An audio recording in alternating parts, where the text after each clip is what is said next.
Marian Anderson Biography. Marian Anderson, February 27, 1897, April 8, 1993, was an American contralto. She performed a wide range of music, from opera to spirituals. Anderson performed with renowned orchestras in major concert and recital venues throughout the United States and Europe between 1925 and 1965. Anderson was an important figure in the struggle for African American artists to overcome racial prejudice in the United States during the mid-20th century. In 1939, during the era of racial segregation, the Daughters of the American Revolution, DAR, refused to allow Anderson to sing to an integrated audience in Constitution Hall in Washington, D.C. The incident placed Anderson in the spotlight of the international community on a level unusual for a classical musician. With the aid of First Lady Eleanor Roosevelt and her husband President Franklin D. Roosevelt, Anderson performed a critically acclaimed open-air concert on Easter Sunday, April 9, 1939, on the Lincoln Memorial steps in the Capitol. She sang before an integrated crowd of more than 75,000 people and a radio audience in the millions. On January 7, 1955, Anderson became the first African American to perform at the Metropolitan Opera. In addition, she worked as a delegate to the United Nations Human Rights Committee and as a Goodwill Ambassador for the United States Department of State, giving concerts all over the world. She participated in the civil rights movement in the 1960s, singing at the March on Washington for Jobs and Freedom in 1963. The recipient of numerous awards and honors, Anderson was awarded the first Presidential Medal of Freedom in 1963, the Congressional Gold Medal in 1977, the Kennedy Center Honors in 1978, the National Medal of Arts in 1986, and a Grammy Lifetime Achievement Award in 1991. Early life and education. Marian Anderson was born in Philadelphia on February 27, 1897, to John Berkeley Anderson, circa 1872 to 1910, and Annie Delilah Rucker, 1874 to 1964. Her father sold ice and coal at the Reading Terminal in downtown Philadelphia and eventually also sold liquor. Prior to her marriage, Anderson's mother was briefly a student at the Virginia Seminary and College in Lynchburg and had worked as a schoolteacher in Virginia. As she did not obtain a degree, Annie Anderson was unable to teach in Philadelphia under a law that was applied only to black teachers and not white ones. She therefore earned an income caring for small children. Marian was the eldest of the three Anderson children. Her two sisters, Elise, 1899 to 1965, and Ethel, 1902-90, also became singers. Ethel married James DePriest and their son James Anderson DePriest was a noted conductor. Anderson's parents were both devout Christians and the whole family was active in the Union Baptist Church, which, during her youth, stood in a building constructed by the congregation in 1889 at 709 South 12th Street in South Philadelphia. Marian's Aunt Mary, her father's sister, was particularly active in the church's musical life and convinced her niece to join the junior church choir at the age of 6. In that role, she got to perform solos and duets, often with her aunt. Aunt Mary took Marian to concerts at local churches, the YMCA, benefit concerts, and other community music events throughout the city. Anderson credited her aunt's influence as the reason she pursued her singing career. Beginning as young as 6, her aunt arranged for Marian to sing for local functions where she was often paid 25 or 50 cents for singing a few songs. As she got into her early teens, Marian began to make as much as $4 or $5 for singing, a considerable sum for the early 20th century. At the age of 10, Marian joined the People's Chorus of Philadelphia under the direction of a singer Emma Azalea Hackley, where she was often a soloist. When Anderson was 12, her father received a head injury while working at the Reading Terminal before Christmas 1909. Soon afterwards her father died, following heart failure. He was 37 years old. Marian and her family moved into the home of her father's parents, Benjamin and Isabella Anderson. Her grandfather had been born a slave and had been emancipated in the 1860s.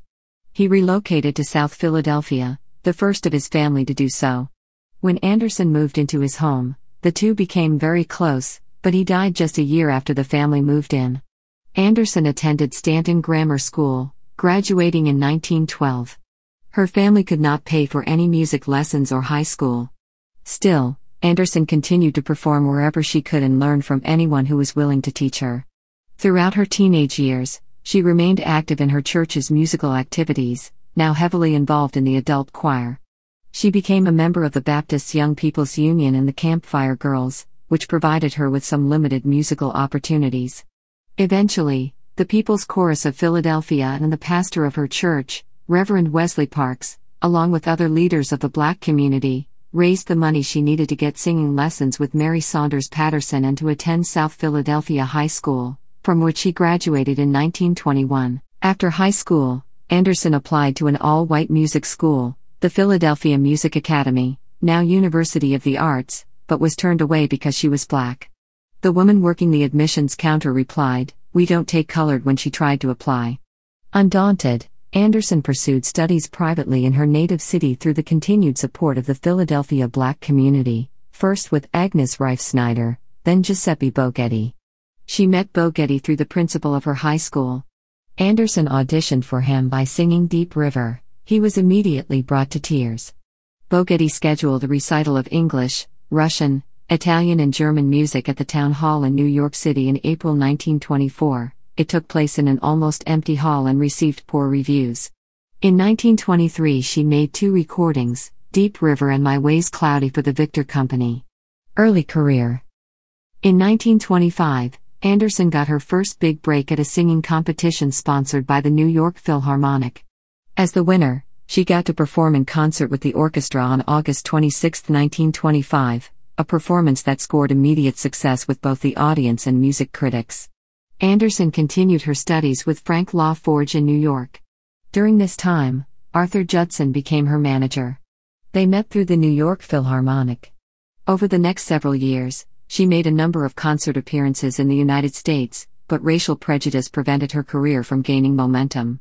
Her first performance at Carnegie Hall was in 1928. Rosenwald Fund. During her fall 1929 concert schedule, Anderson sang at Orchestra Hall in Chicago. The performance was greeted with measured praise. Critic Herman DeVries from the Chicago Evening American wrote, "Reached near perfection in every requirement of vocal art. The tone was of superb timbre, the phrasing of utmost refinement, the style pure, discreet, musicianly. But after this there was a letdown, and we took away the impression of a talent still unripe, but certainly a talent of potential growth." In the audience were 2 representatives from Julius Rosenwald's philanthropic organization, the Rosenwald Fund. The organization's representatives, Ray Field and George Arthur, encouraged Anderson to apply for a Rosenwald Fellowship, from which she received $1,500 to study in Berlin. European tours. Anderson went to Europe, where she spent a number of months studying with Sarah Charles Kiyé, before launching a highly successful European singing tour. In the summer of 1930, she went to Scandinavia, where she met the Finnish pianist Kosti Vähänen, who became her regular accompanist and her vocal coach for many years. She also met Jean Sibelius through Vähänen after he had heard her in a concert in Helsinki. Moved by her performance, Sibelius invited them to his home and asked his wife to bring champagne in place of the traditional coffee. Sibelius complimented Anderson on her performance. He felt that she had been able to penetrate the Nordic soul. The 2 struck up an immediate friendship, which further blossomed into a professional partnership, and for many years Sibelius altered and composed songs for Anderson.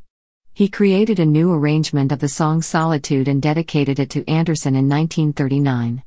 Originally the Jewish Girls song from his 1906 incidental music to Belshazzar's Feast, it later became the Solitude section of the orchestral suite derived from the incidental music.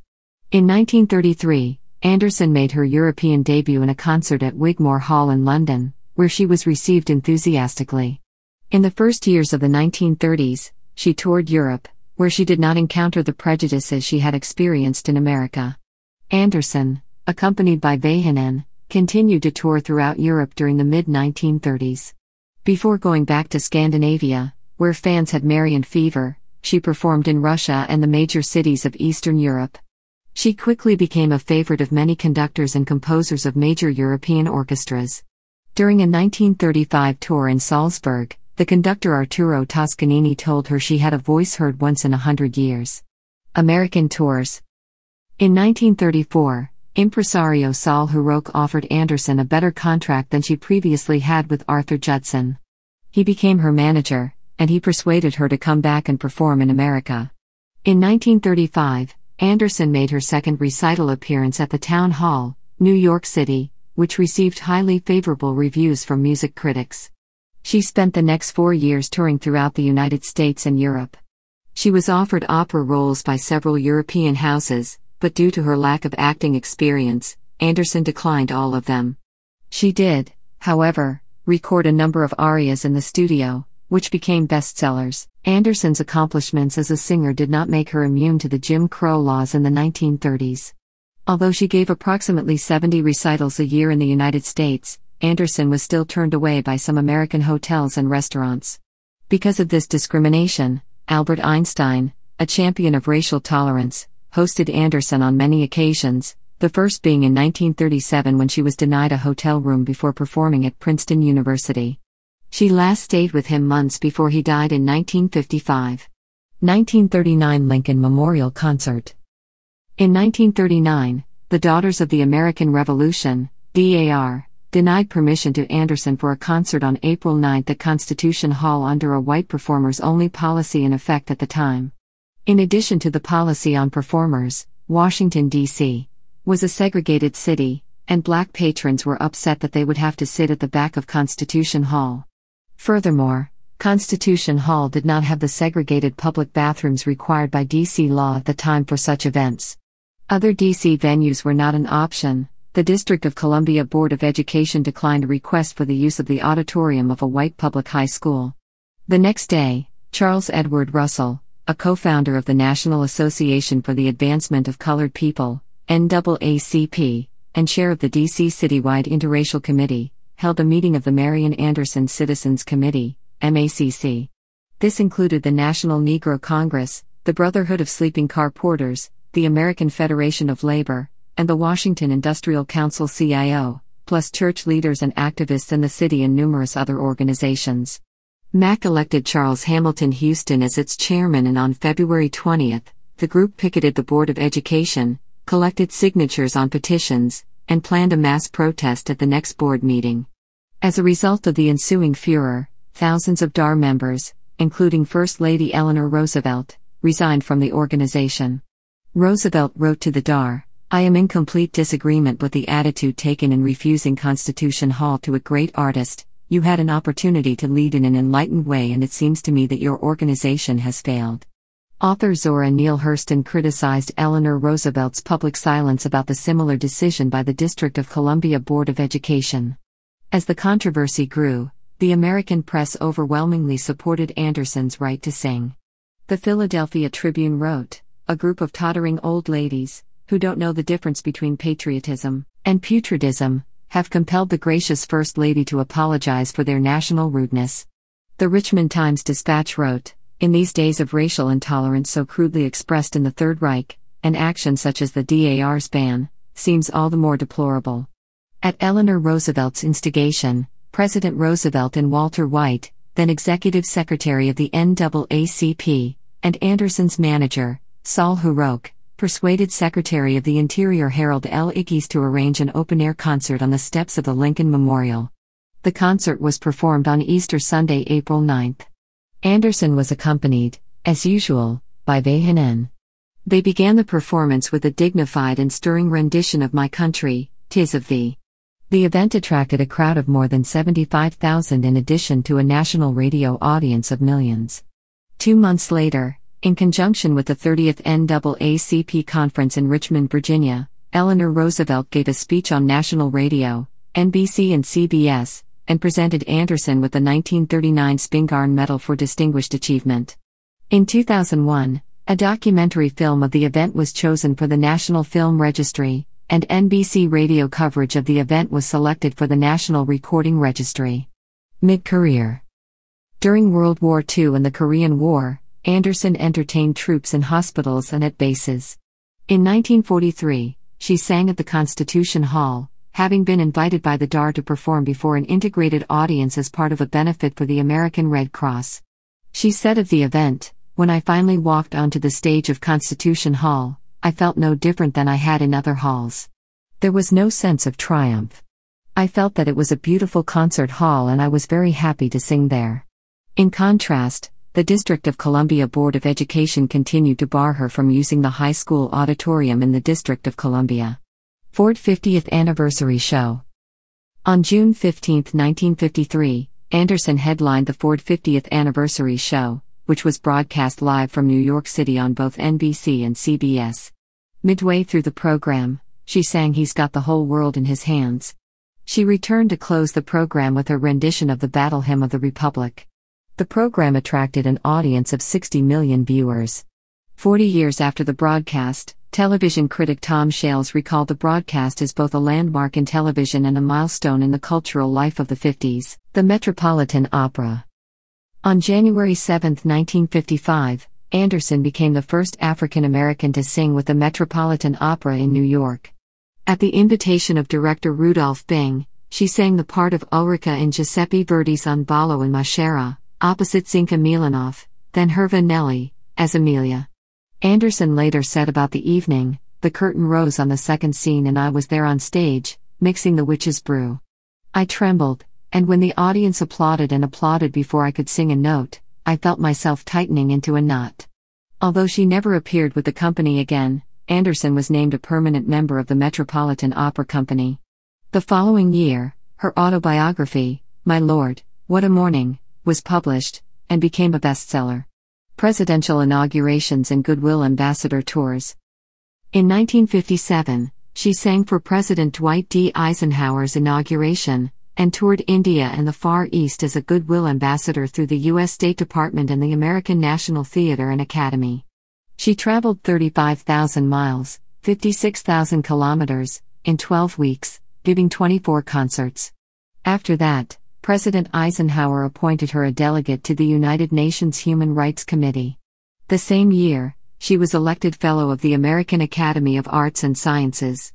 In 1958, she was officially designated a delegate to the United Nations, a formalization of her role as Goodwill Ambassadress of the U.S. On January 20, 1961, she sang for President John F. Kennedy's inauguration, and in 1962 she performed for President Kennedy and other dignitaries in the East Room of the White House and toured Australia. She was active in supporting the civil rights movement during the 1960s. She performed benefit concerts in aid of the America-Israel Cultural Foundation, the National Association for the Advancement of Colored People and the Congress of Racial Equality. In 1963, she sang at the March on Washington for Jobs and Freedom. That same year, she received one of the newly reinstituted Presidential Medal of Freedom, which is awarded for especially meritorious contributions to the security or national interest of the United States, world peace or cultural or other significant public or private endeavors.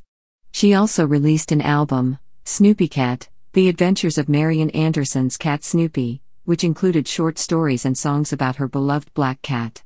That same year, Anderson concluded her farewell tour, after which she retired from public performance. The international tour began at Constitution Hall on Saturday, October 24, 1964, and ended on April 18, 1965, at Carnegie Hall. In 1965, she christened the nuclear-powered ballistic missile submarine USS George Washington Carver. Later life. Although Anderson retired from singing in 1965, she continued to appear publicly. She often narrated Aaron Copland's Lincoln Portrait, with her nephew James DePriest conducting.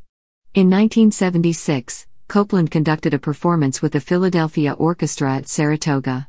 Her achievements were recognized with many honors, including the University of Pennsylvania Glee Club Award of Merit in 1973, the United Nations Peace Prize, New York City's Handel Medallion, and the Congressional Gold Medal, all in 1977, Kennedy Center Honors in 1978, the George Peabody Medal in 1981, the National Medal of Arts in 1986, and a Grammy Award for Lifetime Achievement in 1991. A half-ounce gold commemorative medal was embossed with her portrait by the United States Treasury Department in 1980. 4 years later, she was the first person to be honored with the Eleanor Roosevelt Human Rights Award of the City of New York. She has been awarded 24 honorary doctoral degrees, from Howard University, Temple University, Smith College and many others. Personal life. On July 17, 1943, Anderson married architect Orpheus H. King Fisher, 1986 in Bethel, Connecticut. Fisher had asked her to marry him when they were teenagers. The wedding was a private ceremony performed by United Methodist pastor Reverend Jack Grenfell and was the subject of a short story titled The Inside Story, written by Reverend Grenfell's wife, Dr. Clarine Coffin Grenfell, in her book Women My Husband Married, including Marian Anderson. According to Dr. Grenfell, the wedding was originally supposed to take place in the parsonage, but because of a bake sale on the lawn of the Bethel United Methodist Church, the ceremony was moved at the last minute to the Elmwood Chapel, on the site of the Elmwood Cemetery in Bethel, in order to keep the event private. By this marriage she gained a stepson, James Fisher, from her husband's previous marriage to Ida Gould. In 1940, seeking a retreat away from the public eye, Anderson and Fisher purchased a 3-story Victorian farmhouse on a 100-acre, 0.40 square kilometers, farm in Danbury, Connecticut, after an exhaustive search throughout New York, New Jersey, and Connecticut. Through the years, he built many structures on the property, including an acoustic rehearsal studio he designed for his wife. The property remained Anderson's home for almost 50 years. From 1943, she resided at the farm that Orpheus had named Mariana Farm. The farm was on Joe's Hill Road, in the Mill Plain section of western Danbury. She constructed a 3-bedroom ranch house as a residence, and she used a separate 1-room structure as her studio. In 1996, the farm was named one of 60 sites on the Connecticut Freedom Trail. The studio was moved to downtown Danbury as the Marian Anderson Studio. As a town resident, Anderson wished to live as normally as possible, declining offers to be treated in restaurants and stores as a celebrity. She was known to visit the Danbury State Fair. She sang at the City Hall on the occasion of the lighting of Christmas ornaments. She gave a concert at the Danbury High School. She served on the board of the Danbury Music Center and supported the Charles Ives Center for the Arts and the Danbury chapter of the NAACP. In 1986, Orpheus Fisher died after 43 years of marriage. Anderson remained in residence at Mariana Farm until 1992, 1 year before her death. Although the property was sold to developers, various preservationists as well as the city of Danbury fought to protect Anderson's studio. Their efforts proved successful, and the Danbury Museum and Historical Society received a grant from the state of Connecticut, relocated and restored the structure, and opened it to the public in 2004. In addition to seeing the studio, visitors can see photographs and memorabilia from milestones in Anderson's career. In 1992, Anderson relocated to the home of her nephew, conductor James DePriest, in Portland, Oregon. She died there on April 8, 1993, of congestive heart failure, at age 96. She is interred at Eden Cemetery, in Collingdale, Pennsylvania.